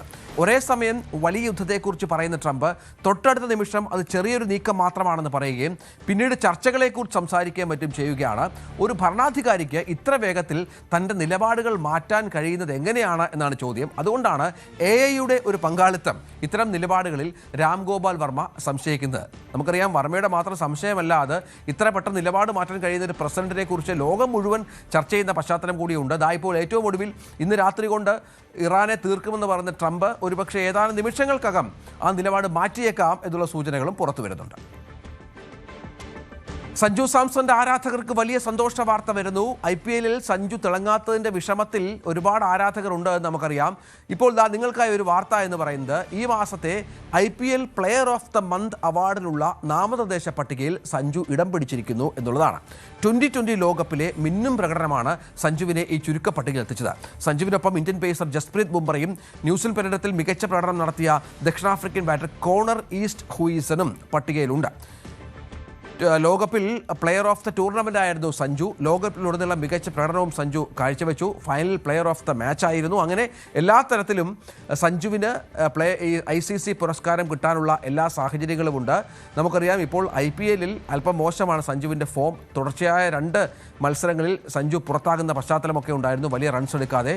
ഇനി ഇത്തരം വാർത്തകളിലൂടെയെങ്കിലും ആരാധകർ സന്തോഷിക്കട്ടെ എന്ന് നമുക്ക് വിചാരിക്കാം. കെ പത്മരാജൻ എന്ന ആൾ തെരഞ്ഞെടുപ്പ് കാലം വരുമ്പോൾ എല്ലാവർക്കും സുപരിചിതനായ ഒരാളാണ്. സാക്ഷാൽ പ്രധാനമന്ത്രിക്കെതിരെയും മുഖ്യമന്ത്രിമാർക്കെതിരെയും ഒക്കെ തെരഞ്ഞെടുപ്പിൽ മത്സരിച്ചിട്ടുള്ള ആൾ കൂടിയാണ് കെ പത്മരാജൻ. ഇക്കുറി വിജയ് TV നേതാവ് വിജയോടാണ് മത്സരിക്കുന്നത്. തൻ്റെ 254ാമത്തെ തെരഞ്ഞെടുപ്പ് പോരാട്ടമായിരിക്കുമെന്നാണ് പെരമ്പൂർ മണ്ഡലത്തിൽ നാമനിർദ്ദേശ പത്രിക നൽകിക്കൊണ്ട് പത്മരാജൻ പറയുന്നത്. ഏറ്റവും കൂടുതൽ തെരഞ്ഞെടുപ്പുകളിൽ മത്സരിച്ചതിൻ്റെ ലോക റെക്കോർഡ് സ്വന്തമാക്കാനാണ് ഈ പഞ്ചായത്ത് തെരഞ്ഞെടുപ്പ് മുതൽ രാഷ്ട്രപതി തെരഞ്ഞെടുപ്പ് വരെ പത്മരാജൻ പത്രിക നൽകുന്നത്. എല്ലാ തെരഞ്ഞെടുപ്പിലും തോൽവി ഉറപ്പായതുകൊണ്ട് ഏറ്റവും അധികം തെരഞ്ഞെടുപ്പുകളിൽ തോറ്റയാളെന്ന റെക്കോർഡും ഇലക്ഷൻ കിങ് എന്ന് വിളിപ്പേരുള്ള പത്മരാജന് തന്നെയാകും. കേരളത്തിലെ പയ്യന്നൂർ കുഞ്ഞിമംഗലത്ത് വേരുകളുള്ള 66കാരൻ തമിഴ്നാട് സേലത്തെ മേട്ടൂരിലാണ് താമസം. ഒരു ടയർ റീസോളിംഗ് സ്ഥാപനമൊക്കെ ഇദ്ദേഹം നടത്തുന്നുണ്ട്. 1988-ലാണ് ആദ്യമായി തെരഞ്ഞെടുപ്പിൽ മത്സരിക്കുന്നത്. അതിനുശേഷം നടന്ന ഒരു തെരഞ്ഞെടുപ്പും ഈ പത്മരാജൻ ഒഴിവാക്കാറില്ല. മനസ്സിലാക്കേണ്ടത്, കെട്ടിവെക്കുന്ന കാശ് കിട്ടാറില്ല. അതുകൊണ്ട് തന്നെ കാശൊക്കെ ഈ തെരഞ്ഞെടുപ്പ് മത്സരിച്ച് നഷ്ടപ്പെടുത്തുന്ന ഒരു രീതിയും പത്മരാജനുണ്ട്. പക്ഷേ അതൊന്നും ഒരു പ്രശ്നമല്ല. ഇനിയും തെരഞ്ഞെടുപ്പുകളിൽ മത്സരിക്കുമെന്നാണ് പത്മരാജൻ തന്നെ ഇഷ്ടപ്പെടുന്നവരോട് പറയുന്നത്. അതിർത്തി കാക്കാൻ ഇനി പാമ്പുകളും മുതലകളും എന്നുള്ള പ്രധാനപ്പെട്ട ഒരു വിവരം കൂടി പുറത്തു വരുന്നുണ്ട്. BSF പക്ഷേ ഇതുമായി ബന്ധപ്പെട്ട സ്ഥിരീകരിച്ചിട്ടില്ല. ഇന്ത്യ ബംഗ്ലാദേശ് അതിർത്തിയിലെ നുഴഞ്ഞുകയറ്റം തടയാൻ പാമ്പുകളെയും മുതലകളെയും കാവൽക്കാരെ ഉപയോഗിക്കാനാണ് BSF ഇപ്പോൾ പദ്ധതി ആസൂത്രണമിടുന്നത്. അതിർത്തിയിലെ നദീതടങ്ങളിലും ചതുപ്പ് നിലകളിലും നുഴഞ്ഞുകയറ്റം തടയുന്നതിനാണ് ഇത്തരം പ്രകൃതിദത്തമായ പ്രതിരോധ സംവിധാനങ്ങൾ ഉപയോഗിക്കുന്നതിനെക്കുറിച്ച് BSF-ൽ ആഭ്യന്തര ചർച്ചകൾ നടക്കുന്നത്. സാധാരണ രീതിയിൽ വേലികൾ കെട്ടാൻ സാധിക്കാത്ത പ്രദേശങ്ങൾ, അതിർത്തിയിലെ ദുർഘടമായ ഇടങ്ങളിലാണ് ഈ പദ്ധതികൾ പരിഗണിക്കുന്നത്. 4906 കിലോമീറ്റർ നീളമുള്ള ഇന്ത്യ ബംഗ്ലാദേശ് അതിർത്തിയിൽ ഏകദേശം 175 കിലോമീറ്ററോളം പുഴകളും ചതുപ്പുകളുമാണ്. ഇവിടെ നുഴഞ്ഞുകയറ്റവും കള്ളക്കടത്തും തടയുക പ്രായോഗികമല്ല. ഈ സാഹചര്യത്തിലാണ് ഇത്തരം മാർഗങ്ങൾക്കായി BSF ശ്രമിക്കുന്നത്, ഉദ്യോഗസ്ഥരോട് ആവശ്യപ്പെട്ടിരിക്കുന്നത്. ഇത് സംബന്ധിച്ച ഔദ്യോഗിക ഉത്തരവുകൾ വന്നിട്ടില്ല എന്നുള്ളത് കൂടി പറയുകയാണ്. ചില ആഭ്യന്തര ആലോചനകൾ മാത്രമാണ് BSF-ൽ നടക്കുന്നത് എന്നുള്ളതാണ് നമുക്ക് ലഭിക്കുന്ന വിവരം. ഇടവേള.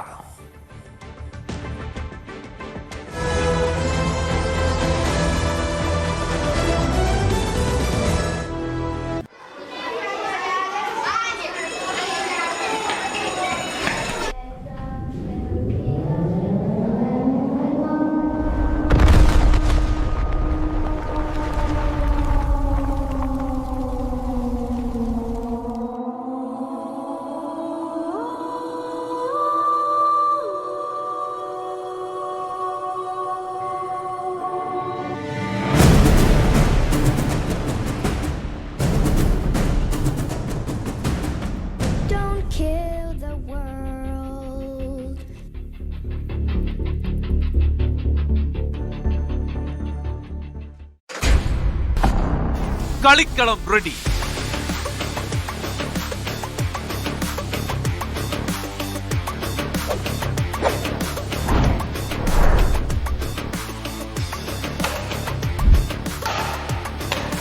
കേരളം എന്ന വലിയ കോട്ടിൽ ഇനി പോരാട്ടം മുറുകുന്നു.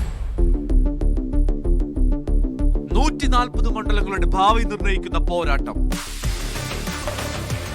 നെറ്റിന് അപ്പുറവും ഇപ്പുറവും അതികായന്മാർ. കേരളം വിധി എഴുതുന്ന മഹാപോരാട്ടം. തെരഞ്ഞെടുപ്പ് വാർത്തകളുടെ വേഗമേറിയ കളം. കാണുക ദ ഇലക്ഷൻ ചാനൽ. വാർത്തകൾ നമ്മളെ തേടി വരും. വേഗവും സമയവും ചിലപ്പോൾ വ്യത്യാസപ്പെട്ടേക്കാം.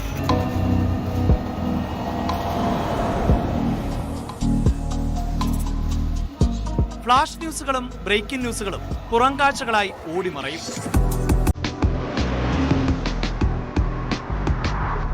കാഴ്ചകൾ വിശാലമായിരിക്കണം. ഒരു വശം മാത്രമല്ല, എല്ലാ വശവും നമ്മളിലേക്ക് എത്തണം.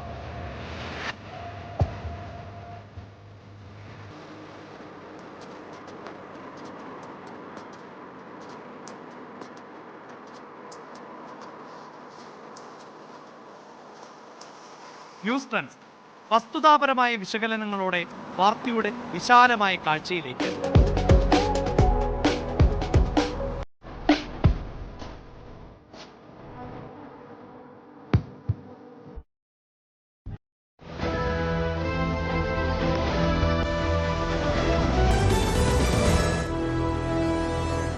തിക്കുറിശ്ശി ഫൗണ്ടേഷൻ ചലച്ചിത്ര പുരസ്കാരം ഹോളിവുഡ് സംവിധായകനും കവിയും ഏരിയസ് ഗ്രൂപ്പ് കമ്പനീസ് ചെയർമാനുമായ സർ സോഹൻ റോയ് ഏറ്റുവാങ്ങി. കലാസാഹിത്യ ചലച്ചിത്ര മേഖലകളിലെ സംഭാവനകൾ പരിഗണിച്ചാണ് അദ്ദേഹത്തിന് പ്രത്യേക പുരസ്കാരം. പുള്ളൂരിൽ സംഘടിപ്പിച്ച തിക്കുറിശ്ശി അവാർഡ് വിതരണ ചന്തയിൽ സംവിധായകൻ ബ്ലസ്സിയിൽ നിന്ന് അദ്ദേഹം അവാർഡ് സ്വീകരിച്ചു. കുട്ടിക്കലാശം ആഘോഷമാക്കാൻ മുന്നണികൾ. റെനർജി പ്രസൻസ് K-Vote നിങ്ങൾക്കായി സമർപ്പിക്കുന്നത് Renergy Systems India Private Limited, the most trusted solar energy brand. സർവേകളിലല്ല ജനവിധിയിലാണ് വിശ്വാസമെന്ന് Congress working president Shafi Parambil. മാധ്യമങ്ങളുടെ പ്രവചനങ്ങൾ പോലെ ഇഞ്ചോടിഞ്ച് പോരാട്ടമല്ല നടക്കുന്നത്. വൻ ഭൂരിപക്ഷത്തിൽ UDF അധികാരത്തിലേറും. വയനാട് കോൺഗ്രസിന്റെ വീട് നിർമ്മാണത്തിൽ കാലതാമസമുണ്ടായി എന്നാൽ സമയബന്ധിതമായി വീട് നിർമ്മാണം പൂർത്തിയാക്കും. പേരാമ്പ്രയിൽ വർഗീയ പ്രചാരണം എന്നത് CPM അജണ്ടയാണ്. വടകരയിലെ കാഫിർ സ്ക്രീൻഷോട്ടിന്റെ തുടർച്ചയാണ് പേരാമ്പ്രയിലെ അനൗൺസ്മെന്റ് എന്നും ഷാഫി പറഞ്ഞു. തെരഞ്ഞെടുപ്പ് പ്രചാരണം അവസാന ഘട്ടത്തിലേക്ക് എത്തുമ്പോൾ UDFന്റെ താരപ്രചാരകൻ ഷാഫി പറമ്പിൽ, പക്ഷെ അദ്ദേഹം അത് സമ്മതിക്കില്ല എങ്കിൽ പോലും 2 ജില്ലകൾ ഇടുക്കിയും വയനാട് ഒഴികെയുള്ള മുഴുവൻ ജില്ലകളിലും ഇതിനകം താങ്കൾ പോയി. എങ്ങനെയുണ്ട് പൾസ്? സർവേ റിപ്പോർട്ടുകളൊക്കെ ഇപ്പോൾ ഓരോന്നായി പുറത്തു വന്നുകൊണ്ടിരിക്കുകയാണ്. എങ്ങനെയാണ് എല്ലാ ജനങ്ങൾക്കിടയിലുള്ള റിപ്പോർട്ട്? റിയൽ ഇലക്ഷൻ സ്റ്റോറി ഞങ്ങൾക്ക് അനുകൂലമാണ്. ഗ്രൗണ്ട് സ്റ്റോറി ഞങ്ങൾക്ക് അനുകൂലമാണ്. ഞങ്ങൾക്ക് നേരിട്ട് ഗ്രൗണ്ടിൽ നിന്ന് ബോധ്യപ്പെടുന്നുണ്ട്. കംഫർട്ടബിൾ ആയിട്ടുള്ള മെജോറിറ്റി ഐക്യ ജനാധിപത്യ മുന്നണി അധികാരത്തിൽ വരും. എന്താണ് ഈ ഒരു ആന്റി ഇൻകമൻസി ഇല്ല എന്നാണ് മുഖ്യമന്ത്രി അടക്കമുള്ള ആവർത്തിച്ച് വ്യക്തമാകുന്നത്. ജനങ്ങളിലേക്ക് ഇറങ്ങുമ്പോൾ അങ്ങനെ ഒരു ഭരണവിരുദ്ധ വികാരം പ്രകടമാണ്. മുഖ്യമന്ത്രിക്ക് ഇപ്പോൾ അതുണ്ടെന്ന് പറയാനോ സമ്മതിക്കാനോ പറ്റുമോ? അത് ഏറ്റവും കൂടുതൽ ഉള്ളത് കൊണ്ടാണല്ലോ ഇത്രയും PR ചെയ്യാൻ ശ്രമിക്കുന്നത്, ഇത്രയും ഇഷ്യൂസ് മാറ്റാൻ ശ്രമിക്കുന്നത്, ഇത്രയും ഡീലുകൾ ഉണ്ടാക്കാൻ ശ്രമിക്കുന്നത്. അതുണ്ടെന്ന് ഏറ്റവും കൂടുതൽ മനസ്സിലാക്കിയത് അവർ തന്നെയാണ്. നിങ്ങളൊരു കാര്യം ശ്രദ്ധിച്ചിട്ടുണ്ടോ? നമ്മുടെ മന്ത്രിമാരെ നിങ്ങൾ എവിടെയെങ്കിലും വ്യാപകമായി പ്രചരണത്തിന് കാണുന്നുണ്ട്? അവരവരുടെ കോൺസ്റ്റിറ്റ്യുവൻസി അല്ലാതെ മന്ത്രിമാർ ഓടി നടന്ന് പ്രചരണം നടത്തുന്ന ഏതെങ്കിലും ചിത്രം നിങ്ങൾക്ക് കാണിക്കാൻ കഴിയും? ശ്രദ്ധയിൽപ്പെട്ടിട്ടുണ്ടോ? അവരാരും പുറത്തേക്ക് ഇറങ്ങുന്നില്ല. ഇല്ല. 2 കാരണം കൊണ്ടാണ്. ഒന്ന്, കോൺസ്റ്റിറ്റ്യുവൻസിയിൽ പേടിയുണ്ടാവും, അവിടെ തന്നെ ആളുകൾ എതിരാവുന്ന ഒരു സാഹചര്യം ഉണ്ടാവാം. അല്ലെങ്കിൽ പുറത്ത് ആളുകൾ ആരും വല്ലാതെ താല്പര്യപ്പെടുന്നില്ല. അല്ലെങ്കിൽ ഞങ്ങൾക്ക് ആ മന്ത്രി വേണം, ഇന്ന് മന്ത്രി വേണം എന്നൊക്കെ പറഞ്ഞ് സ്ഥാനാർത്ഥികൾ ഇത്രയും വലിയ ഫേവറബിളും ഗവൺമെന്റിനെ പറ്റിയ ആളുകൾ കോൾ പ്രൈസ് ആണെങ്കിൽ കുറച്ച് മന്ത്രിമാർ വ്യാപകമായി സംസ്ഥാന വ്യാപകമായിട്ട് ഒരു ക്യാമ്പയിന് നേതൃത്വം നൽകുന്ന കാഴ്ച നിങ്ങൾ എവിടെയെങ്കിലും കണ്ടോ? ഇല്ലാത്തതിന്റെ കാരണം എന്താ? ഈ പേരാമ്പ്രയിലാണെങ്കിൽ ഇപ്പം കോഴിക്കോട് ജില്ലയിൽ ഏറ്റവും ചൂടുള്ള പോരാട്ടം LDF കൺവീനറെയാണ് ഫാത്തിമ തഹ്ലിയ നേരിടുന്നത്. അവിടെ ചില വർഗീയമായ പരാമർശങ്ങൾ നടത്തിയാണ് UDF വോട്ട് നേടുന്നതെന്ന് ചൂണ്ടിക്കാട്ടി ചില പ്രചരണങ്ങൾ നടത്തി, മൈക്ക് അനൗൺസ്മെന്റ് ഒക്കെ. പക്ഷേ ഇപ്പോൾ സ്ഥാനാർത്ഥി തന്നെ തള്ളി പറഞ്ഞിരിക്കുന്നു, ഞങ്ങളുടെ അറിവോടുകൂടിയല്ല, ഞങ്ങളല്ല ഇതിന് പിന്നിൽ, ഇത്തരം കാര്യങ്ങൾ ശ്രദ്ധയിൽപ്പെട്ടപ്പോൾ തന്നെ നിർത്തിവെക്കാൻ പറയുകയാണ് താൻ ചെയ്തതെന്ന് TP രാമകൃഷ്ണൻ പറഞ്ഞു. എങ്ങനെ ഇതിനെ കാണുന്നു? നല്ല കാര്യം. ഞാൻ ചോദിക്കുന്നത്, പിന്നെ LDFന്റെ അനൗൺസ്മെന്റ് വാഹനത്തിൽ എഴുതി കൊടുത്ത് റെക്കോർഡ് ചെയ്തു, റെക്കോർഡിംഗ് സ്റ്റുഡിയോയിൽ നിന്ന് പ്രൊഫഷണൽ സൗണ്ട് റെക്കോർഡിസ്റ്റ് അത് റെക്കോർഡ് ചെയ്ത് പുറത്തു വന്നൊരു സാധനത്തിന്റെ പുറകിൽ ഞങ്ങളല്ല എന്നവർ പറഞ്ഞ എന്താ പിന്നെ അതിന് നമ്മൾ മറുപടി പറയും? കാഫിർ സ്ക്രീൻഷോട്ടിന്റെ പിന്നിൽ അവരായിരുന്നില്ല, TP ചന്ദ്രശേഖരന്റെ കൊലപാതകത്തിന്റെ പിന്നിൽ അവരായിരുന്നില്ല, ഫസൽവാദത്തിന്റെ പിന്നിലും അവരായിരുന്നില്ല. അത്രയൊക്കെ പിന്നെ ഊഹിച്ചാൽ മതി. അതൊരു അജണ്ടയുടെ ഭാഗമായിരുന്നു. അങ്ങനെ ഒരു ചിന്തയിലേക്ക്. അല്ലെങ്കിൽ പിന്നെ എന്താ, പേരാമ്പ്ര പോലൊരു സ്ഥലത്ത് അവർക്ക് ഇത്രയും മെജോറിറ്റി ഉണ്ടെന്ന് അവർ പറയും വിശ്വസിക്കുകയൊക്കെ ചെയ്യുന്ന സ്ഥലത്ത് ഇതൊക്കെ അവർക്ക് പറയേണ്ടി വരുന്നത് എന്തുകൊണ്ടാണ്? ഒരു അനുഭവം വടകരയിൽ നേരത്തെ ഉണ്ടായിട്ട് പോലും അത്തരം സങ്കേതങ്ങൾ വീണ്ടും അവർ തേടുന്നതിന്റെ കാരണം എന്താ? അങ്ങനെ അറിയാതെ സംഭവിക്കാൻ ഇപ്പോൾ ഒരാളുടെ ടങ് സ്ലിപ്പ് ഒരാളുടെ പ്രസംഗത്തിൽ അറിയാതെ പറഞ്ഞു പോയി, അല്ലെങ്കിൽ പിന്നെ ഒരു എന്താ പറയാ ഒരു കമന്റ് പറയുന്ന കൂട്ടത്തിൽ അറിയാതെ പറഞ്ഞു പോയി. കാസർഗോഡ് ഒരു ലീഗ് വനിതാ ലീഗ് നേതാവ് അത്തരത്തിൽ പ്രസംഗിച്ചു. അതെ, ഞാൻ അതാ പറഞ്ഞ പ്രസംഗത്തിൽ ഒരാളിപ്പം എന്താ, എനിക്ക് ഇൻസിഡന്റ് എന്താണെന്ന് എനിക്ക് അറിഞ്ഞൂടാ, അത് പറഞ്ഞു പോയി. പക്ഷെ ഇത് ഞാൻ നേരത്തെ സൂചിപ്പിച്ചില്ല, ഇത് റെക്കോർഡഡ് സാധനമാണ്. എന്ന് വെച്ചാൽ ഒരു മാറ്റർ എഴുതി തയ്യാറാക്കി അത് അവിടെ പോയി പറഞ്ഞൊരു സാധനമാണ്. അത് എല്ലാ വണ്ടിയിലും പ്ലേ ചെയ്യാൻ. ഇതേ സാഹചര്യം തന്നെയായിരുന്നു വടകരയിലും നിലനിന്നിരുന്നില്ല. താങ്കൾ പാർലമെന്റിലേക്ക് മറുപടി പറയേണ്ടി വന്നു. നിങ്ങൾ ഉൾപ്പെടെ എത്ര ഇന്റർവ്യൂവിൽ ഞാൻ അതിന് മറുപടി പറയേണ്ടി വന്നു. എന്നിട്ട് അവസാനം ഇപ്പം പിന്നെ കോടതിയിൽ പോലീസ് ലാസ്റ്റ് കൊടുത്ത റിപ്പോർട്ട് എന്താ? ആ റിപ്പോർട്ടിനകത്ത് പറയുന്നത് എന്താ? ഇവർ കൊടുത്ത റിട്ട് പെറ്റീഷനിൽ കൃത്യമായിട്ട് പറയുന്നത് എന്താ? റിബേഷ് എന്ന് പറയുന്ന ഡിവൈഎഫ്ഐ നേതാവാണ് ഇതിനെ അവസാനം പിന്നെ കണ്ടെത്തിയത് എന്നുള്ളത് കൃത്യമായിട്ട് വടകര പോലീസ് കോടതിയിൽ കൊടുത്ത റിപ്പോർട്ടിൽ പറയാണ്.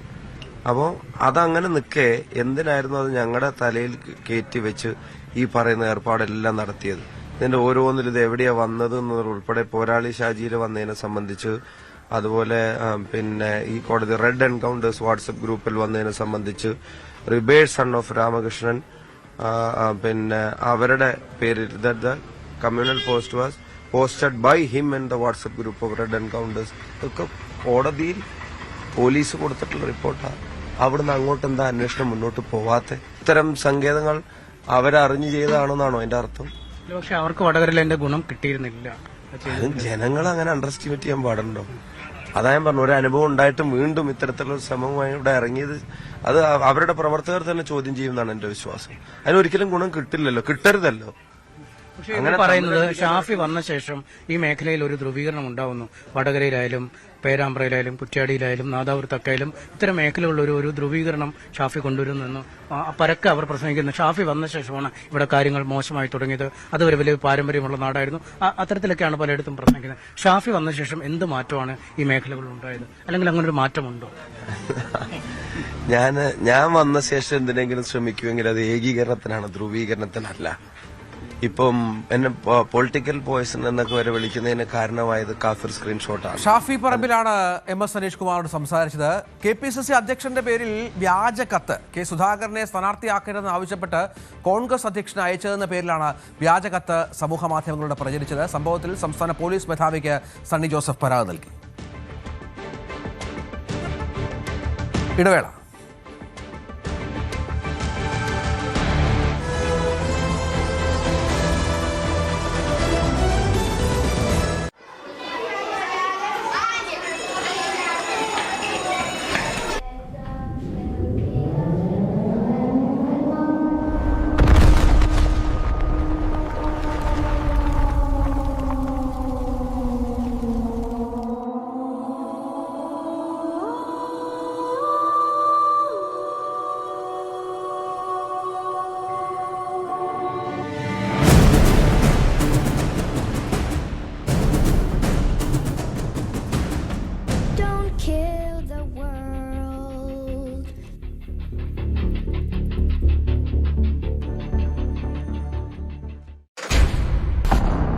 കളിക്കളം റെഡി.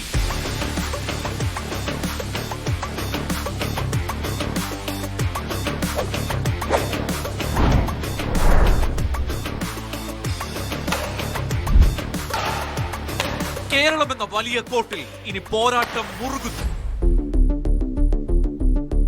140 മണ്ഡലങ്ങളുടെ ഭാവി നിർണയിക്കുന്ന പോരാട്ടം. നെറ്റിന് അപ്പുറവും ഇപ്പുറവും അതികായന്മാർ. കേരളം വിധിയെഴുതുന്ന മഹാപോരാട്ടം. തെരഞ്ഞെടുപ്പ് വാർത്തകളുടെ വേഗമേറിയ കളം. കാണുക ദ ഇലക്ഷൻ ചാനൽ. വാർത്തകൾ നമ്മളെ തേടി വരും. വേഗവും സമയവും ചിലപ്പോൾ വ്യത്യാസപ്പെട്ടേക്കാം.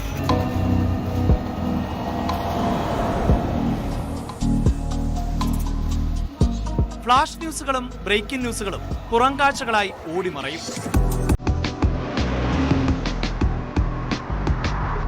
കാഴ്ചകൾ വിശാലമായിരിക്കണം. ഒരു വശം മാത്രമല്ല, എല്ലാ വശവും നമ്മളിലേക്ക് എത്തണം.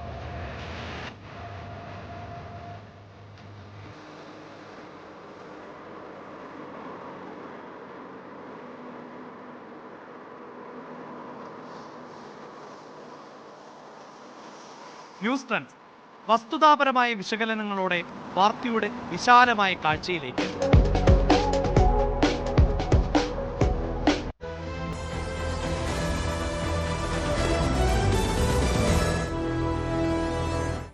പ്രധാനമന്ത്രി നരേന്ദ്രമോദിയും മുഖ്യമന്ത്രി പിണറായി വിജയനും തമ്മിൽ വ്യത്യാസമില്ലെന്ന് പറയുന്ന രാഹുൽ ഗാന്ധിക്ക് ഇരുവരും തമ്മിലുള്ള വ്യത്യാസം തിരിച്ചറിയാനുള്ള മിനിമം രാഷ്ട്രീയ ബുദ്ധി പോലുമില്ലെന്ന് CPIM മുൻ ജനറൽ സെക്രട്ടറി പ്രകാശ് കാരാട്ട്. കാലിക്കടവിൽ LDF തെരഞ്ഞെടുപ്പ് പൊതുയോഗത്തിൽ സംസാരിക്കുകയായിരുന്നു കാരാട്ട്.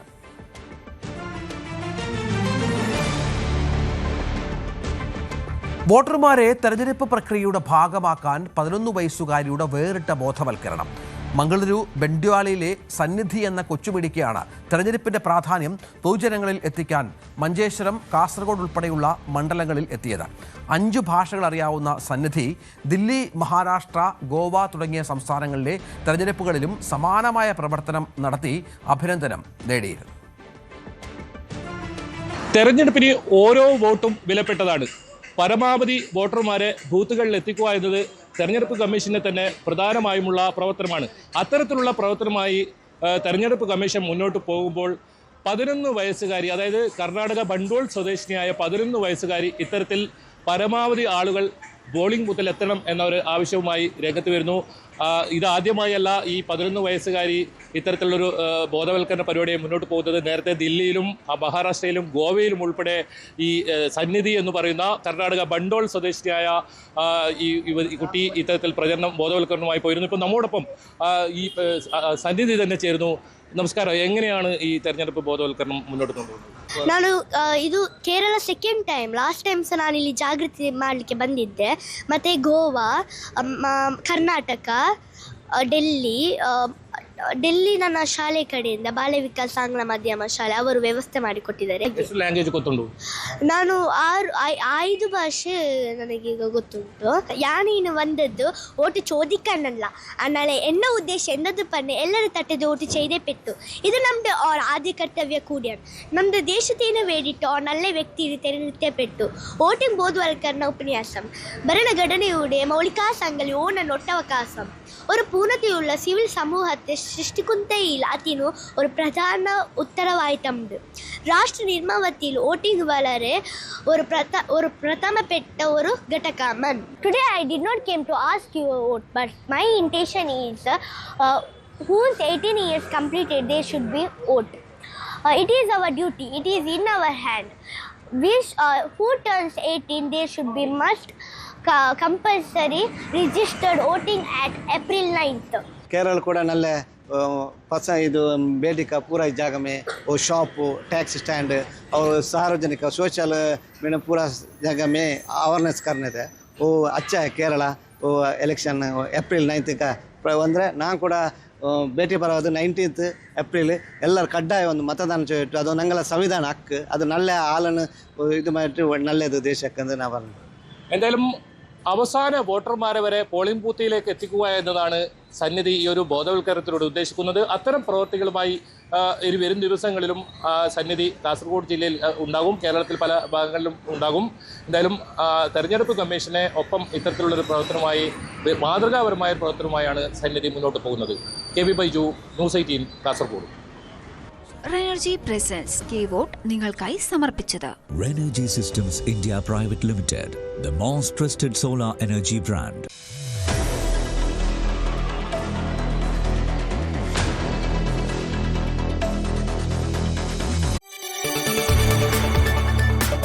കൂടുതൽ വാർത്തകൾക്ക് news 18 Keralam YouTube channel subscribe ചെയ്യുക.